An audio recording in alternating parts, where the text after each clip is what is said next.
it's Samantha from Samantha's Designs. Today we're going to be making a slimline card. I'm starting off with a piece of typing paper, and I have some cardstocks that I picked out from a scrap stash that I thought went well together, and we are going to use that to make the background of the card. I am starting out with some double-sided tape. So this is really good if you don't have some of those long, big rolls that are pretty wide to do this kind of thing. You can just use what you have. So this is about 1 inch wide double-sided tape, and I'm just lining up side by side so that I can make this background with the cardstock that I have.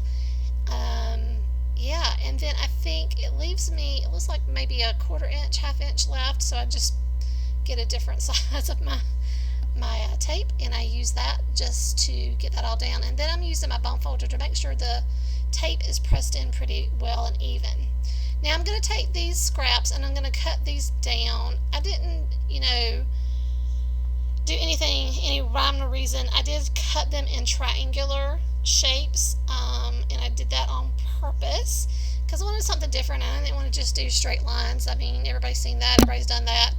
And a lot of people have done this too, but I just thought it would be really, really cool to cover this background with cardstock that I have scraps of, so that I can use up some of these pieces I have. So I just have fun cutting with my little Fiskars trimmer here. Again, not really paying attention to widths or anything. I'm just, in my happy place, doing what I like to do, not really, paying attention to those kinds of things, and just having a blast, you know what I'm saying? And I'm doing this voiceover way after the time frame when I made this video, so bear with me because I probably will go, what am I doing here? What am I doing? And that's fine, I can do that. So anyway, I'm taking my little tweezers. I'm using the end to help me get off all the release paper, because let's be honest, it's annoying to try to get the backing off of these double-sided tape sometimes.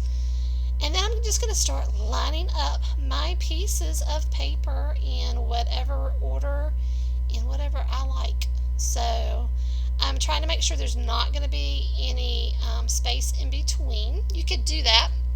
I've seen people do glitter or embossing paper if they leave slits in between, and I've done that a couple of times, but it's not my favorite thing to do, so I don't do that very often.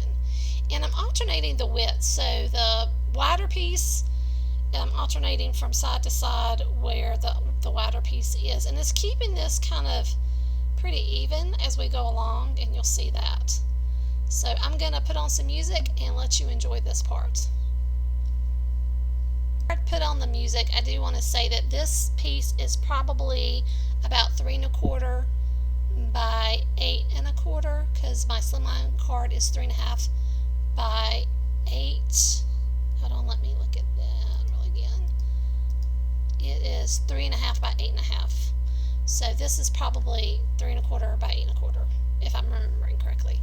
Okay, so let's put on some music and enjoy.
Okay, so I've gotten all of my pieces on, and now I'm just going to cut off all the excess. I find it easier to do in my trimmer. I mean, everybody does their own thing. I know a lot of people just use scissors, but I don't know. I don't cut straight, people, so anytime I can use a trimmer, I'd rather do that because I know I'm going to do better. And I end up cutting off just a smidge, so maybe another 1/8 of an inch off of every side just to make sure everything is even and I've got anything that's still sticky taken off. And then I have this cute little background paper. I love it. It's so cute. And of course I've got to get all my trash out of the way, and then we're going to see what we're going to do next. So for my sentiment, I'm using this Celebrate Life sticker pack. I've had this in my stash and I'm trying to work my way through it. And the reason is from Paper Studio, so I got it from Hobby Lobby, and I like it because it has some longer sentiments that are perfect for slimline cards, and I didn't have any other use for them, those really long ones. So when Slimlines came out and I realized, oh, I can use these really longer sentiments, I was all for it. Now this one today, I do not use one of my longer ones. You see me just kind of flipping through trying to figure out which one I really like and make a decision on what's going to go on this card. But I'm getting through the pack pretty well and I'm very proud.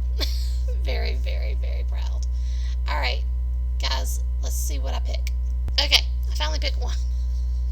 It's about time, I know. So this one says, well, if it'll, something about doing what makes you happy.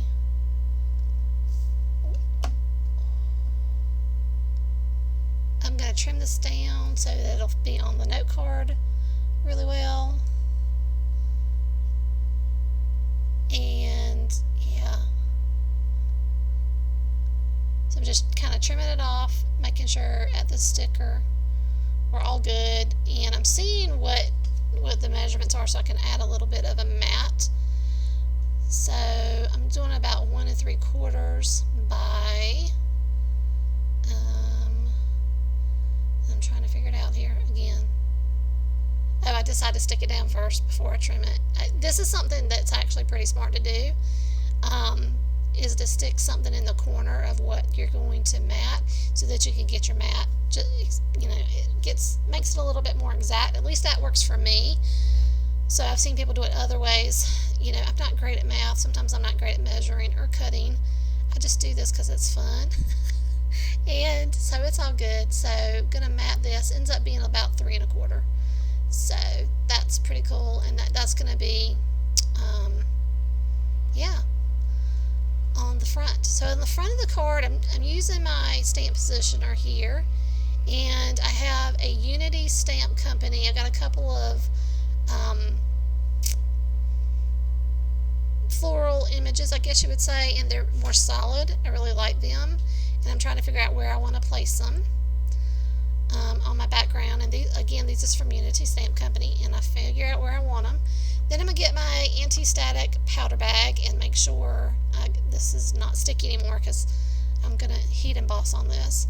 So using some Versamark ink, I'm going to put that on my stamps, get them nice and wet, and then make my impression. I'm using some Zing Gold embossing powder to, I think that'll complement these colors really well. This actually has a pretty masculine feel. This is something that I would be comfortable giving a guy for, you know, whatever occasion may be. So I am doing that. I'm going to do this twice. That's the nice thing about the stamp positioner, is that you can stamp in the same place twice. And so I can make sure that I've got a really good impression and I got everything inked up the way I want it to. Then I got some scrap paper here, and I'm going to use that gold embossing powder. Sprinkle that right on my image, make sure there's no smudges or anything where ink should not be, and get that all put back in my container. And then I'm going to heat set that with my heat tool that I've had forever. I tried to make sure and give it a minute and try to heat up, and I do some heat from the back and the front, trying to make sure it doesn't warp so much, because this would tend to warp, and also not burn myself in the process, which is the big thing. So I end up putting it on my tool here. I'm not sure that was a good idea because it's plastic, but nothing melted, so it all turned out okay.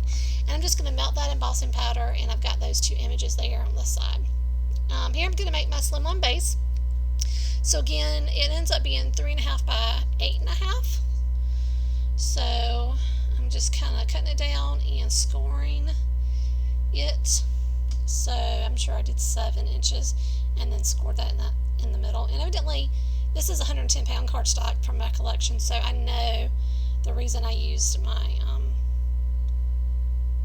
scoring tool here is because I wasn't getting a great score using my paper trimmer.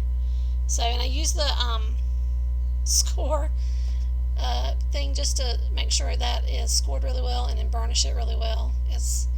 And it's really nice. Okay, so now we're going to make sure this is going to fit and it's going to look okay. And I'm using some double-sided adhesive. This, I believe, is from Dollar Tree. This is a roll that I got from their Crafter Square section. It's worked really well for me. I haven't had any issues with it, so I've been using it and liking it pretty well. So I'm going to use a trick I see by Natasha Foot, I think is her name, Foot, I don't know. Here on YouTube, she takes corners of her tape and turns them up, folds them up, so that you can get things centered on your card front a little better. And I do say I do better. I'm still not perfect. Mine is never perfect. Never, ever, ever. I try my best, but let's be real, it's never perfect. And I'm also using a little bit of washi tape just to keep this closed so I can get this centered a little better. Okay, so I am going to place it. Then you press down on the middle where that one piece is to hold it in place. Get all your other sides done. And there you have it. Love it. Okay, then I'm going to add that sentiment over there on the side. Again, I'm going to use the double-sided tape. What's really nice about this tape is it is so easy to tear. You can't beat that. Love that about double-sided tape because it's so easy to tear. Makes life so much easier. Guys, I hope you've enjoyed this card today. I hope you found some inspiration. Go get your scraps out, man. Let's make a card today, okay? So thank you so much. If you enjoyed, please subscribe, click the like, hit notifications every time. I post usually once a week, every Saturday. And here I'm just adding another scrap of that pattern paper on the inside just to kind of tie things together. Hope you enjoyed it. I'll see you next time. Have a good day.